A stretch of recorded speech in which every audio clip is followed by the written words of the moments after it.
முக்கிய அறிவிப்பு டிஸ்க்ளைமர். இந்த கதை பக்தி உணர்வை ஊக்குவிக்கும் நோக்கத்துடன் உருவாக்கப்பட்ட ஒரு கற்பனை தொகுப்பாகும்.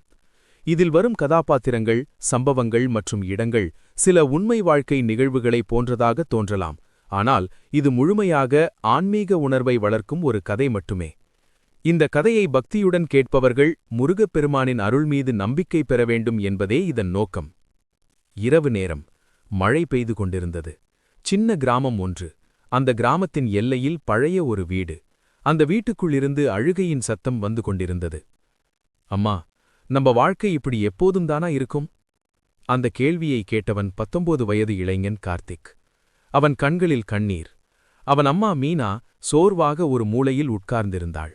அவள் மெதுவாக சொன்னாள், முருகன் இருக்கான்பா, அவன் நம்மை கைவிட மாட்டான்.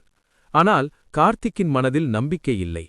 அவர்களின் வாழ்க்கை மிகவும் கடினமாக இருந்தது. கார்த்திக்கின் அப்பா ஒரு விபத்தில் இறந்துவிட்டார். அதற்கு பிறகு குடும்பம் முழுவதும் கடனில் விழுந்தது. மீனா வீடுகளில் வேலை செய்தாள். கார்த்திக் படிக்க விரும்பினான், ஆனால் பணம் இல்லை. ஒரு நாள் கிராமத்துக்கு வந்த ஒரு பெரிய பணக்காரன். அவன் பெயர் ராமசாமி. அவன் மிகவும் கெட்ட மனசுக்காரன். அவன் ஏழைகளுக்கு உதவி செய்வது போல நடித்து பின்னால் அவர்களை ஏமாற்றுவான். அவன் கார்த்திக்கிடம் சொன்னான், நான் உனக்கு வேலை தரேன், நல்ல சம்பளம், உங்க கடனெல்லாம் தீரும். கார்த்திக் மகிழ்ந்தான். அவன் அம்மாவிடம் சொன்னான், அம்மா, நம்ம வாழ்க்கை மாறப்போகுது. ஆனால் மீனாவுக்கு ஏதோ பயம். அவள் மனதில் ஒரு சந்தேகம். இந்த மனிதன் நல்லவன் போல தெரியல. ஆனாலும் வறுமை காரணமாக அவர்கள் ஒப்புக்கொண்டார்கள். முதல் சில நாட்களெல்லாம் நல்லபடி போனது. பிறகு உண்மையான முகம் தெரிந்தது. ராமசாமி கார்த்திக்கிடம் கடினமான வேலை செய்ய வைத்தான். சம்பளம் கொடுக்கவே இல்லை. ஒரு நாள் கார்த்திக் கேட்டான், சார், என் சம்பளம்?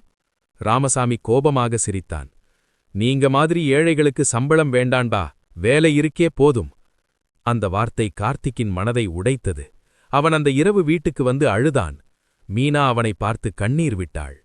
முருகன் நம்மை காப்பாற்றுவான். அந்த இரவு கார்த்திக்குக்கு ஒரு விசித்திரமான கனவு வந்தது. மலையிலிருந்து ஒரு பிரகாசமான ஒளி. அந்த ஒளிக்குள்ளிருந்து ஒரு தெய்வீக உருவம், முருகப்பெருமான். அவன் கையில் வேல், முகத்தில் கருணை. முருகன் மெதுவாக சொன்னார், பயப்படாதே, உண்மை எப்போதும் ஜெயிக்கும். கார்த்திக் திடீரென்று விழித்துக் கொண்டான். அவன் இதயம் வேகமாக துடித்தது. அவன் அந்த கனவை அம்மாவிடம் சொன்னான். மீனாவின் கண்களில் கண்ணீர். அது கனவில்லைப்பா, அது அருள்.